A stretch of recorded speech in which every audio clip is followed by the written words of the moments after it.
In all of recorded history, man has never enjoyed a century without armed conflict. From the first recorded conflict right up to the present day, this series seeks to understand the history of war across the ages and asks the ultimate question, can there be a future without war?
War and civilization.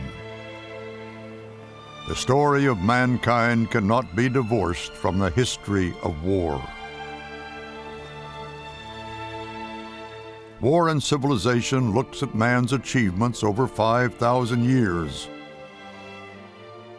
What he has created, what he has destroyed, and asks, can there be a future without war? John Keegan is one of the best-known and most distinguished military historians of our century.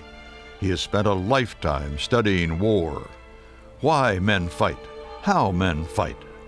He has ranged across the globe and through history searching for the answers. War is an activity probably about 5,000 years old in man's life on Earth. Originally not a particularly destructive or lethal activity and not very wide-ranging in its effects. It's become over 5 millennia, or became at the beginning of this century, an activity that's threatened actually to bring civilization to an end. I think that's what Hiroshima threatened, and man stared more or less universal destruction in the face.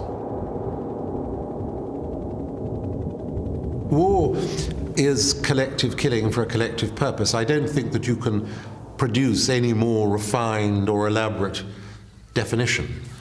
The skills for this sort of killing have come from man's ability to hunt animals in groups. Men learn to combine for lethal purposes through hunting. And they also learn to accept leadership, because hunting bands seem to work better if somebody's in charge.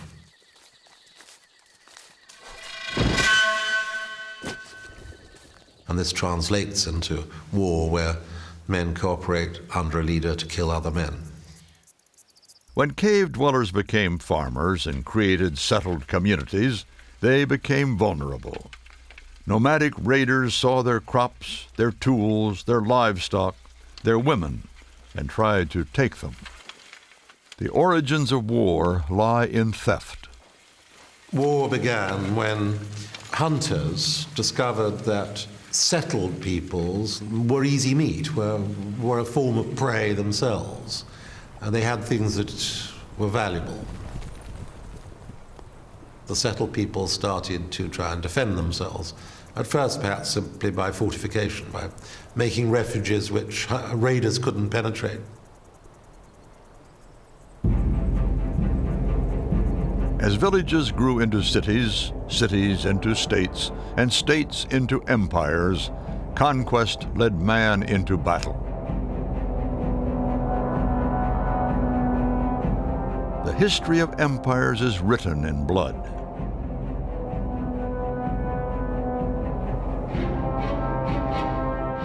But when early empires overreached themselves, they learned harsh lessons from barbarians at their borders.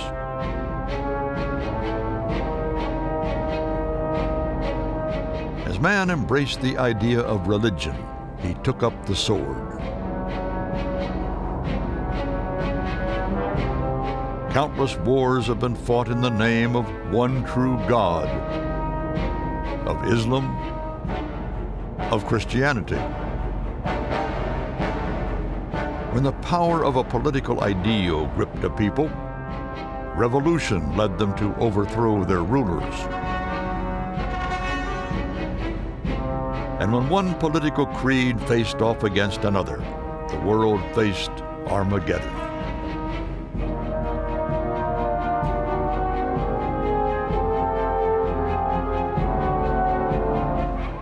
This is one of the last places on earth where wars are fought as they were in the beginning.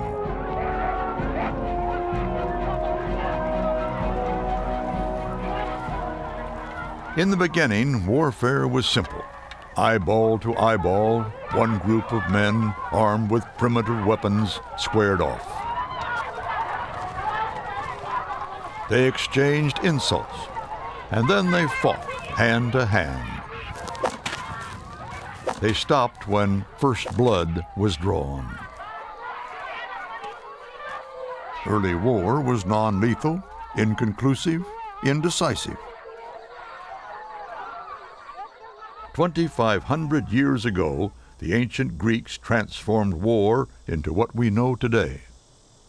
The Greeks would develop a new style of war, which was formal, decisive, and deadly. The Western way of war.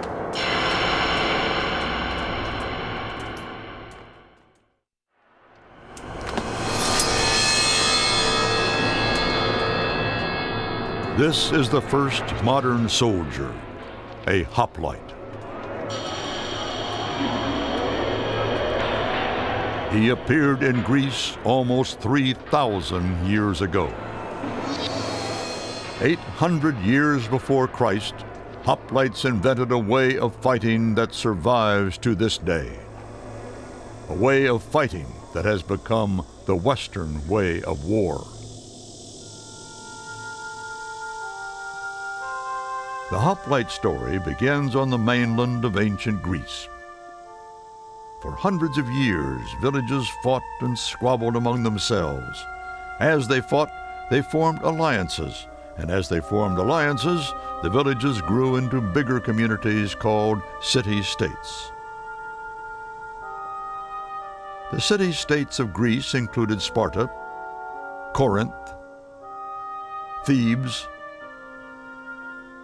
and the most famous and influential of all, Athens.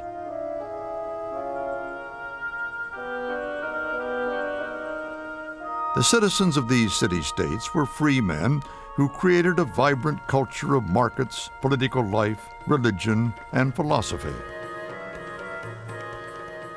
All of this was possible because they were farmers. The Greeks were a settled agricultural society based on the idea of private property. They owned small holdings of between 5 and 15 acres, and they earned their living from growing fruit, cereals, and rearing sheep. And they were successful. It was the surplus of crops and food that enabled their culture to develop. When threatened, the farmers would band together and fight to protect their property and their way of life. Their most common enemy was a neighboring city-state. Although the city-states shared a common culture, they often quarreled. Almost every year, arguments arose over land. There would be a boundary dispute, and then there would be battle. And a very special style of warfare developed from these local quarrels. We should remember they're small communities, so they're going to have inevitably border disputes. But they have to devise a method that allows it to be decisive and quick and allows these farmers to get back to their own farms without anybody getting annihilated. And that's what hoplite warfare does.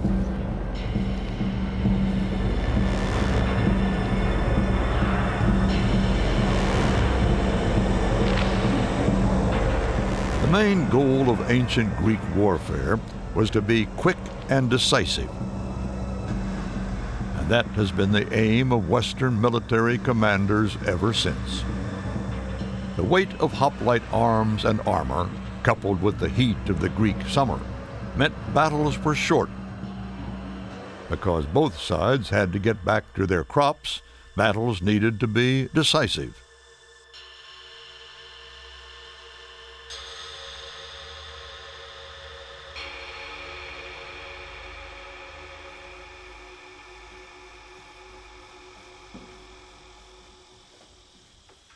On the day of battle, the hoplite would get up early to prepare his equipment.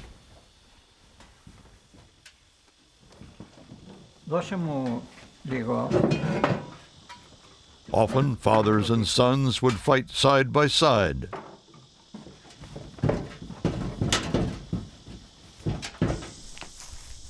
Most hoplites had a servant to help prepare for battle. The hoplite soldiers of Greece were people who wore heavy armor, and the word hoplite itself derives from the word hopla, which means gear. They had a rather cumbersome helmet that didn't have a lot of openings for sight or hearing, and we know that they had a breastplate of 35 pounds, and it would be solid plate, at least in the first century or two of their appearance. They had greaves, they had a small secondary sword, but most importantly, this enormous 3-foot wooden shield out of hardwood, perhaps oak, and the entire ensemble may have weighed in at about 70 pounds. Ever since the days of the hoplites, soldiers have carried, on average, 70 pounds of equipment into battle.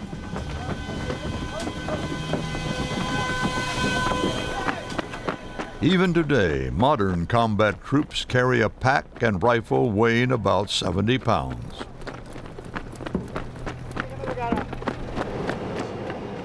Like generations before them, commanders take critical decisions about how that 70 pounds is made up. Armor versus weapons versus provisions. The more provisions a soldier carries, the longer he can march and fight. But more provisions means fewer weapons, lighter armor, and a soldier who is less deadly in battle. Packing for war always has been a life and death decision.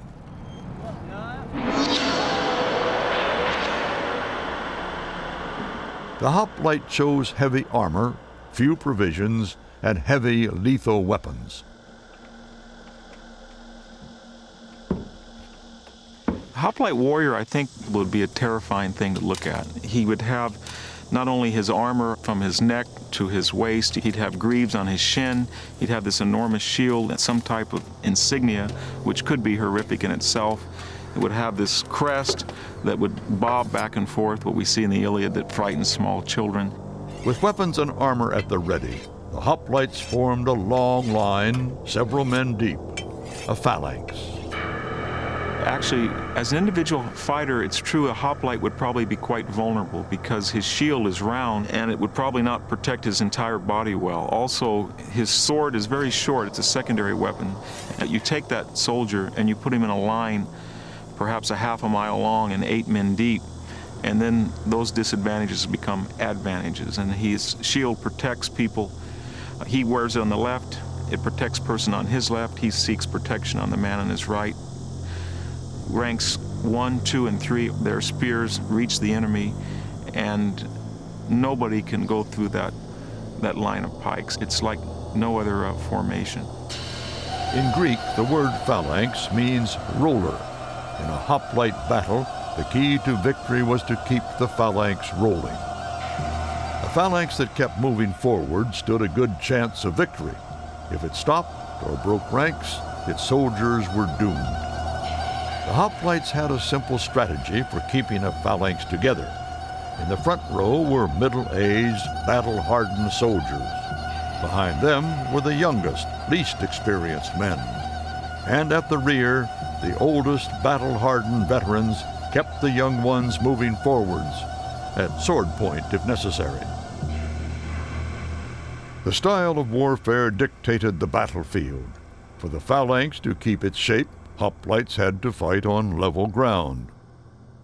And since the Greek way of war was governed by rules, the battlefield was agreed on in advance. Where the battle is fought is kind of ironic because usually the disputes arise not over flat, good farmland, but over borderland that's rough and is used for grazing that typically separates one Greek city-state from another.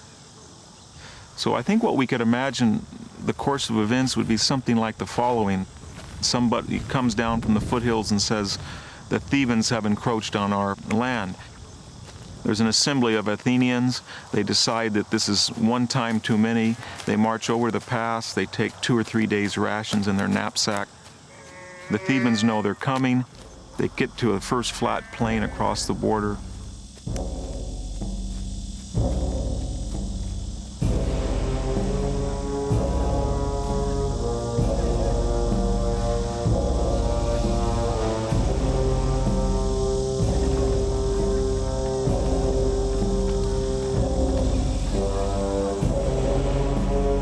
Both sides see each other. The musters of hoplites are complete.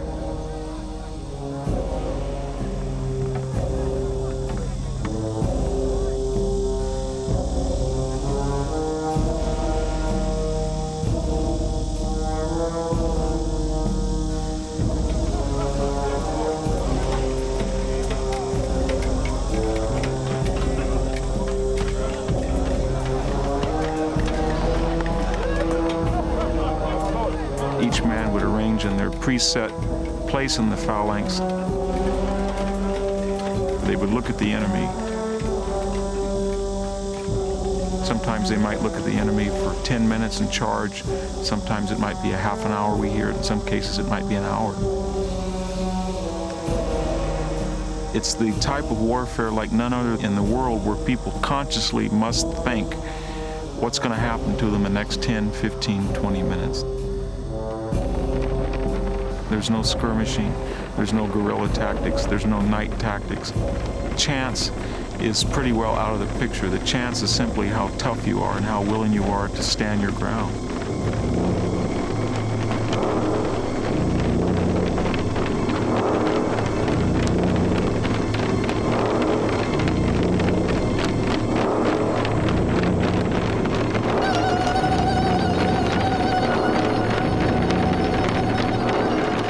Hoplite battle, the rules of war ensured a fair fight.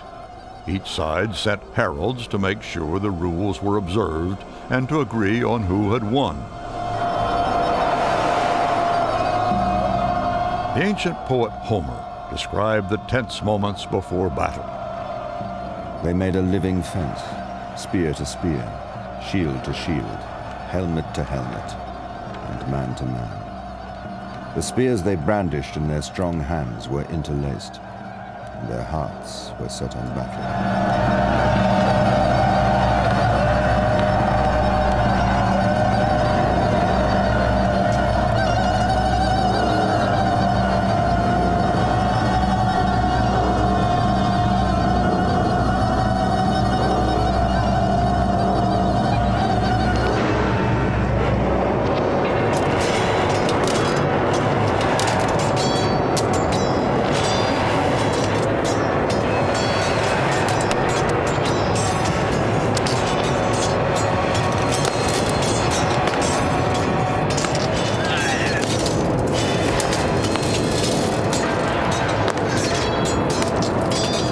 Thrusting shield against shield, they shoved and fought and killed and fell.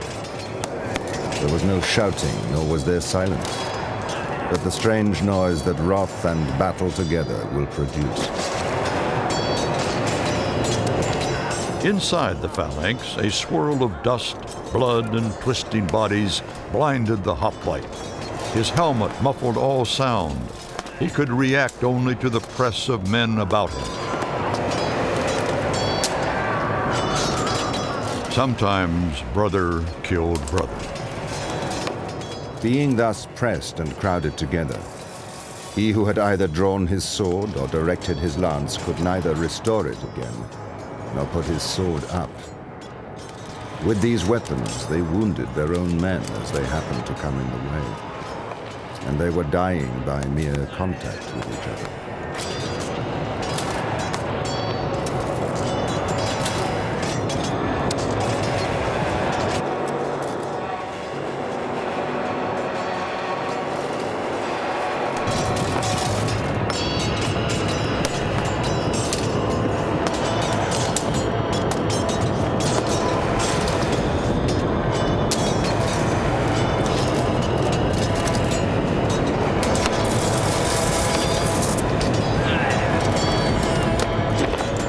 When one side broke through an opponent's phalanx, the end was swift. Those who turned and fled were cut down from behind.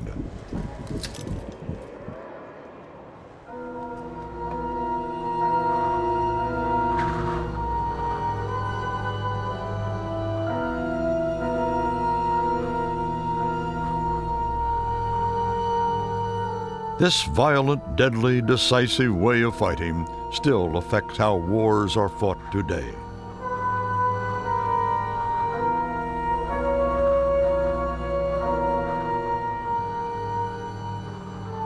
The citizens of Athens, Thebes, and Sparta fought each other constantly. But when they were threatened by outsiders, they would bury their differences, join forces, and march off to fight their common foe. In 490 BC, that foe was the greatest empire on earth, Persia. The shipping lanes of the Aegean Sea are all that separate Greece from her worst enemy in the 5th century BC. The Persian Empire, the mightiest in the world, is angered by constant Greek attacks on its coast. Persia is vast, as big as the United States. Greece is no bigger than New York State. Persia decides to teach the Greeks a lesson. As her mighty forces set sail, the Greek way of war is about to be tested. In the greatest sea battle of the ancient world, the Greeks used their custom-made fighting ship, the trireme. But first, the Greeks and Persians will fight on land.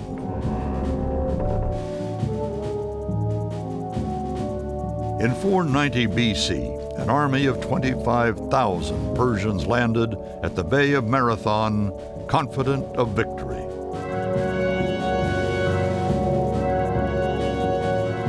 11,000 hoplites had left Athens to do battle at Marathon. While the city was undefended, a Persian fleet approached Athens. The toughest troops in Greece, the Spartans, refused to help their Athenian neighbors. Panic gripped the city. The Athenian phalanx must win at Marathon and win quickly. The security of Athens is at stake.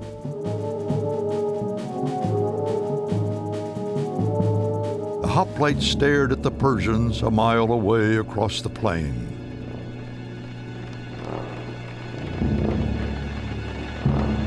Then they broke into a run. The Persians thought it suicidal madness.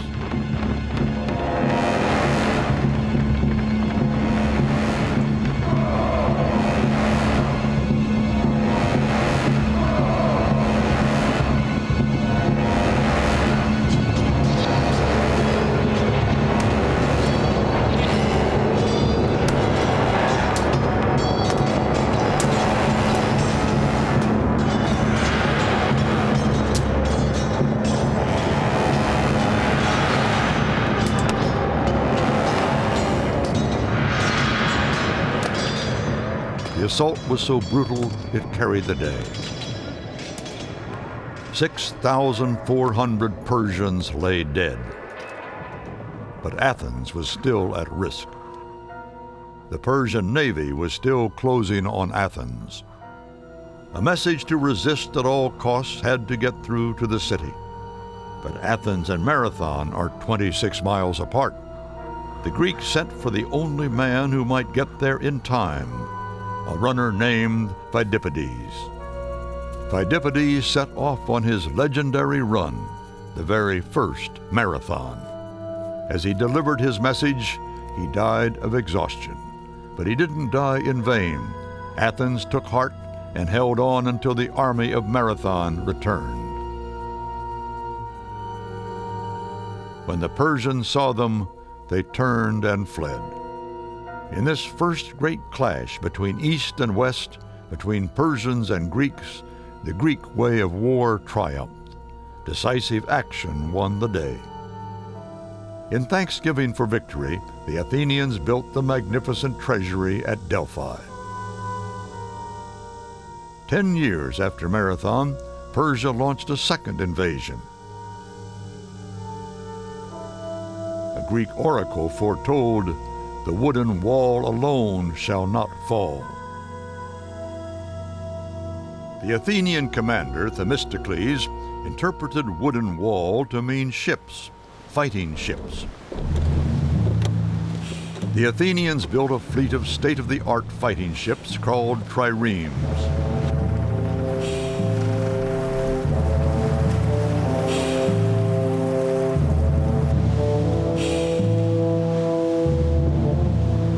The trireme was the fastest ship afloat. Powered by 170 oarsmen, it had a top speed of 11 knots, or 12.5 miles per hour.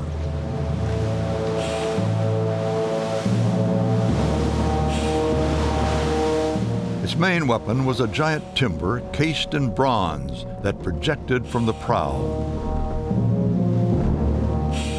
With this, the trireme would simply ram any ship that got in its way. The fleet of triremes was completed just in time. In 480 BC, the Persian Emperor Xerxes approached Greece with the biggest army and navy yet assembled, 200,000 men.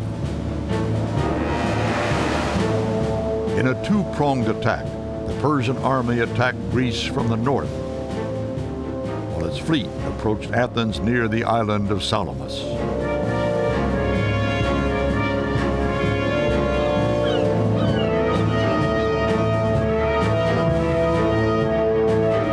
As the Persian troops marched south, they found their way barred by 7,000 hoplites at Thermopylae, a narrow pass that was the key to Greece. At the core of the hoplite force were 300 of the most feared and disciplined troops in all Greece, the Spartans. Their king, Leonidas, was in command. A Persian was sent on horseback to observe what the troops were doing. Some of them were stripped for exercise, while others were combing their hair.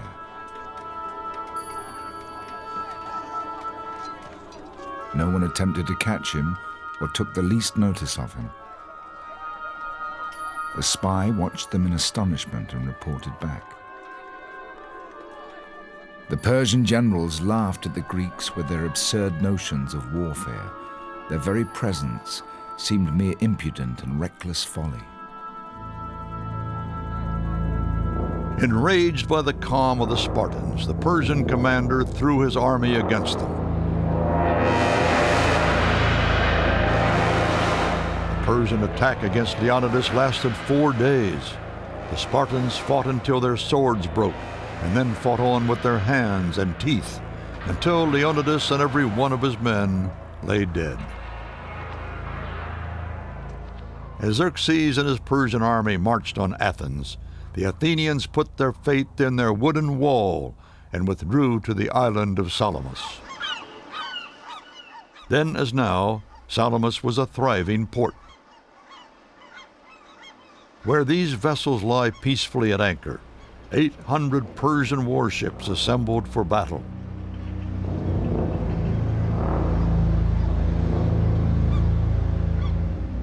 On the morning of September 23rd, 480 BC, Xerxes, Persian emperor, king of kings, sat on a golden throne atop a hill just west of Athens. Beneath him sparkled the narrow straits of Salamis. He confidently watched his mighty fleet, sure of victory. But Themistocles, commander of the Athenian fleet, was well prepared. Outnumbered 2 to 1, he planned to draw the Persians into the narrow waters where their huge fleet could not maneuver. Themistocles held back his triremes in the straits of Salamis, daring the Persians to attack.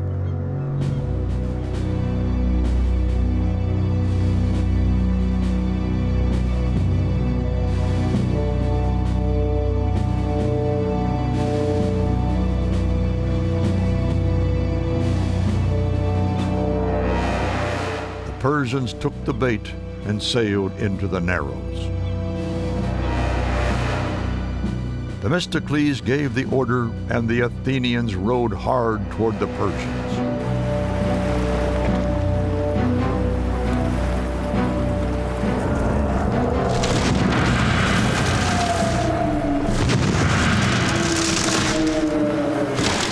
Each captain steered his craft straight on one another. The whole force went down, broken, when ship rammed ship. With splintered ships now locked together, the top decks became a battleground where the Greeks fought the Persians in bloody hand-to-hand combat. They might have been tuna or netted fish. Shores and reefs filled up with our dead.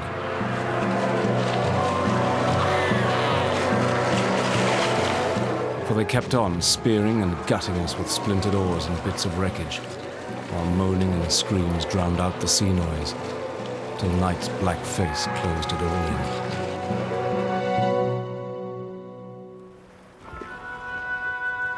in. In an eerie echo of the past, the hulks of modern steel ships rest rotting where the wrecks of the Persian fleet lay splintered 2,500 years ago. The Greek tactic of decisive engagement on carefully chosen ground had worked on land at Marathon. At Salamis, it worked at sea. The Greek way of war was poised to take over the world. This face has not been seen since before the birth of Christ. A deep wound slices down from the forehead, through the eye, and into the cheek. Reconstruction of the face began with this ancient skull. Medical artist Richard Neve used forensic techniques for identifying modern-day murder victims from fragments of their skulls. This skull comes from an ancient burial site in northern Greece.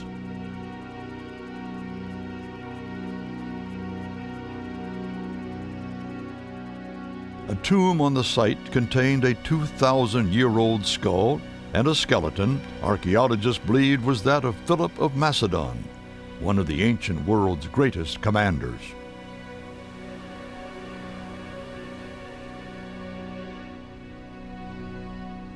The main clue was a nick in the bone over the right eye. We know that Philip II was wounded in the right eye by an arrow. Here we can see the relationship of the damage to the upper border of the eye socket here and the cheekbone here. And one can think of a barbed arrow coming down from above. It's going to come crashing down here, damage the bone, tear across the eyeball, and then fractured the cheekbone here. Quite clearly, with an injury like that, that man is going to be blind in that eye. So that is the first sort of important thing that one can see when you reassemble all these pieces of the bone. The evidence fits a description of Philip losing an eye to a stray arrow during a siege. The account says, Philip accepted the loss of an eye in exchange for domination and power. Philip's quest for power began in Macedonia, a wild barbarian kingdom north of the Greek city-states. Over 20 years, Philip developed a new type of army. He understood the power of the Greek pike square, or phalanx, and placed it at the heart of his own army. Philip was one of the shrewdest military organizers in history. He didn't just borrow the phalanx, he took it one step further. To do so, he looked to the rolling hills of Macedonia. The nobles of the north were exceptional horsemen. Philip took these men and turned them into cavalry.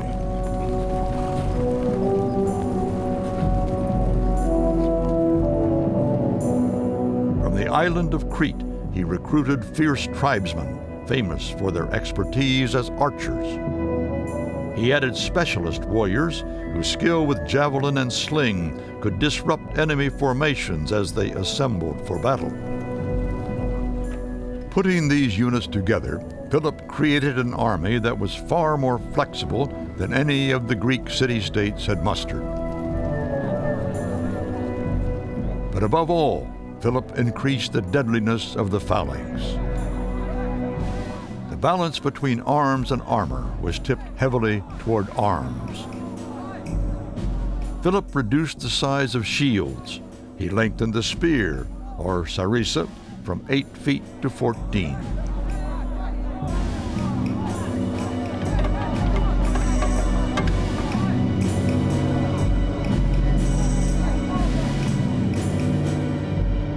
With its spears lowered for battle, the lethal points of the first 5 ranks extended beyond the front of the phalanx. In battle, an enemy soldier would find 10 spearheads coming at him.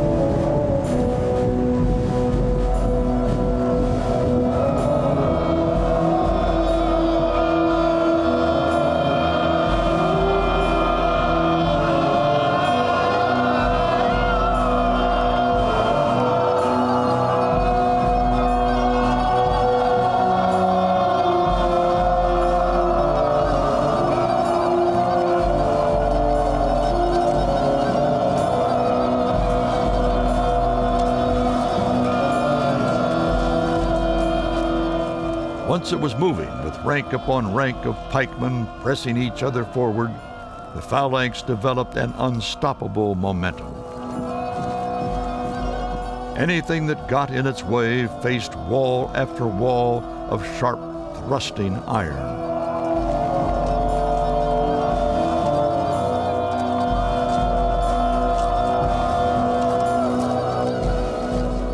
The Macedonian phalanx skewered its enemy like pieces of meat. The hardest part of battle was to keep its spearheads free of enemy dead.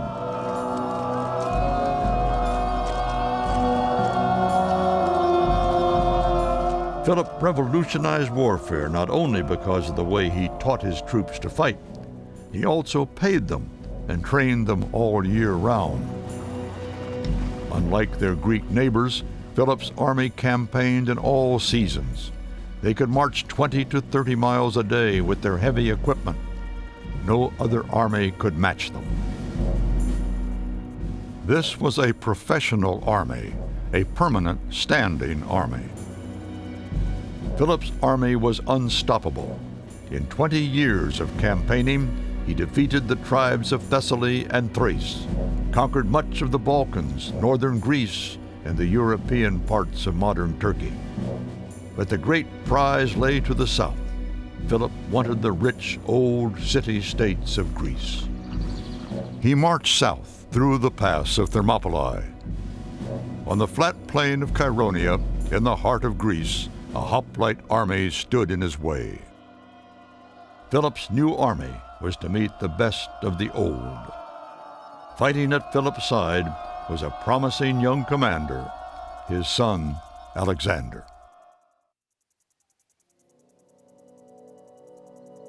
338 BC, the Battle of Chæronea. Across this plain, 50,000 Athenians and Thebans faced Philip's Macedonian army of 32,000.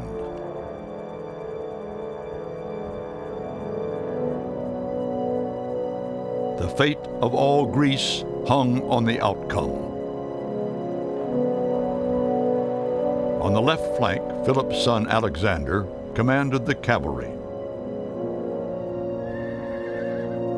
Only 18 years old, Alexander had his eye on his father's throne.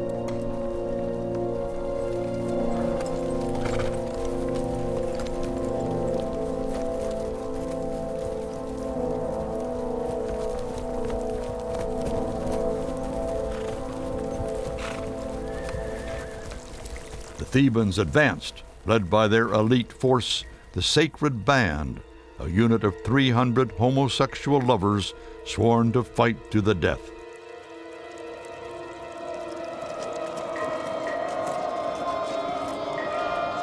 Philip ordered his phalanx to roll forward.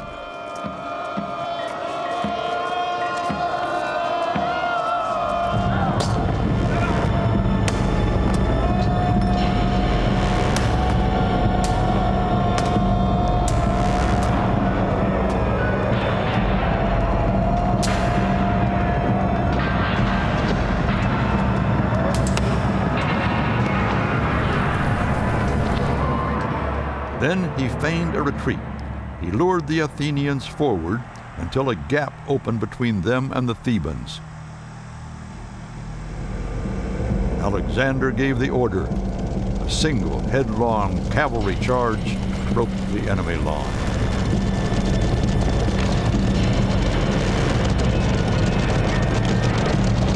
With 6,000 dead, the Athenians turned and ran for their lives.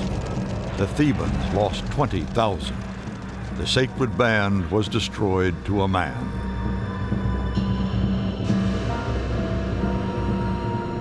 True to their word, the Sacred Band had fought side by side to the death.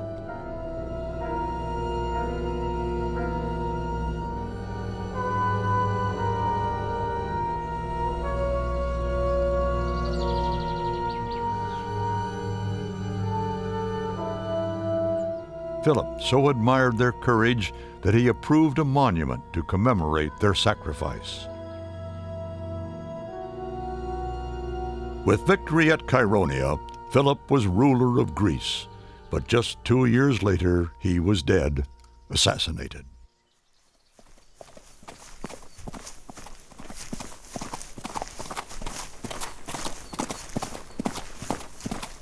Alexander inherited the throne of Greece, and with it his father's most ambitious dream, to destroy Persia. With his new Macedonian army, he had the means to achieve it.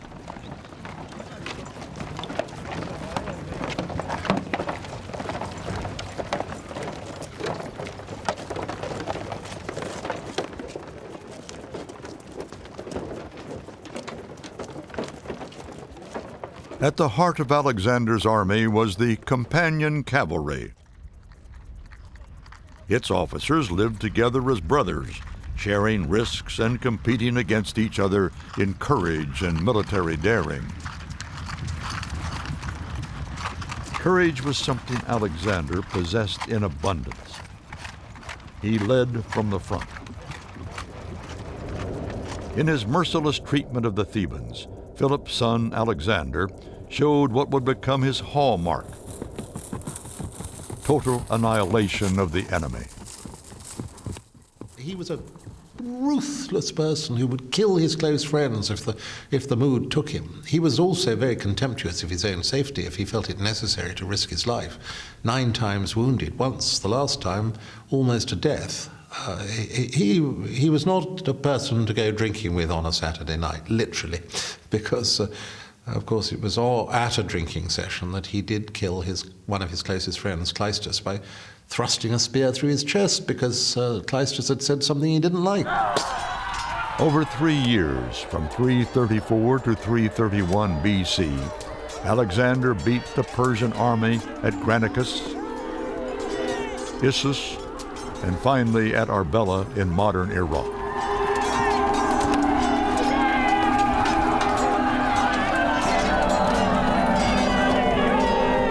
Alexander, master of Greece, was now ruler of Asia Minor, Egypt, and Syria. Ahead of him lay an epic campaign of conquest which would take him to Afghanistan and India, far beyond the boundaries of the known world. To this day, no other warlord has conquered an area larger than the empire of Alexander in so short a time. And throughout his reign, the core of Alexander's army came from his homeland of Macedonia. No one had ever tackled the problem of feeding and supplying an army so far from home. Alexander's genius was to be both a great fighter and the father of modern logistics. He kept his army close to the coast, supplying them from a flotilla of ships that followed the army's advance. Once supplied, Alexander's men had to carry their own provisions. If Alexander caught them using ox carts to carry food or equipment, he would burn the cart and slaughter the ox. An ox could only pull enough supplies to feed itself for 8 days, let alone carry food for his army. In Alexander's time, he was driven to a certain extent by the availability of logistic support, whether water, whether grain, whether forage, whatever it was, in the direction which he went. Now, to take an example, there was some question as to which route he was going to take. Would he go down the Euphrates Valley, or would he go along the north? And for logistic reasons, he went across the top and then down the eastern side of the Tigris River. The reason was that the grass was growing along the northern side where it was a bit higher and a bit cooler, and therefore grass didn't burn off.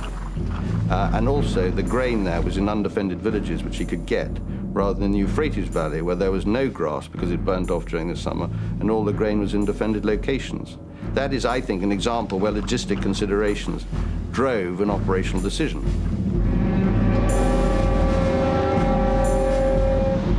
Nothing has changed. No matter how good an army is, it can't operate without arms, equipment, and food. Preparations for the Allied invasion of Normandy in World War II went on for months. When the time came to fight, it was the last and shortest stage of an enormous logistical operation. The weapons of war have changed, but the lessons of Alexander's campaign in Persia remain valid today. When forced away from the coast and his supply dumps, Alexander followed rivers for fresh water. He often sent messengers ahead with bribes and promises of clemency for those who would provision his troops. As he marched his troops farther from home than any army before, logistics and supply became a matter of life and death. The arithmetic is simple. If 100,000 men run out of food, 100,000 die. Nowhere is managing supplies more crucial than during a siege. A besieging army is static. Local food sources soon run out.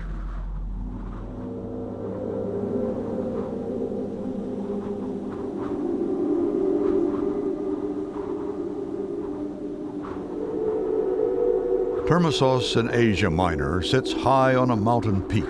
The only approach is through narrow passes that are easily defended. Alexander came upon the city during his journey through Anatolia. He didn't like what he saw. The city was isolated. Alexander knew its supplies would eventually run out. but at high altitude and in difficult terrain, so would his. The gain would not match the investment. Wisely, he withdrew. 10 years after he abandoned the siege at Termissus, Alexander's empire covered virtually all the known world. A lesser commander might have lost everything at the very start in a hopeless assault on Termissus. Alexander was one of the boldest generals in history and one of the shrewdest. In the entire history of warfare, no man has matched the achievements of Alexander the Great. For more than 2,000 years, his legend has obsessed the greatest generals. Julius Caesar wept because he couldn't match Alexander's conquests. Napoleon thought you couldn't understand war without studying Alexander. Even Adolf Hitler professed his admiration for the King of Macedonia. At 33, Alexander was dead, and his name passed into legend. In his short, brilliant life, Alexander took his army further east than any European army would travel until the age of gunpowder. But he had never been west. There, the next great power would emerge: Rome.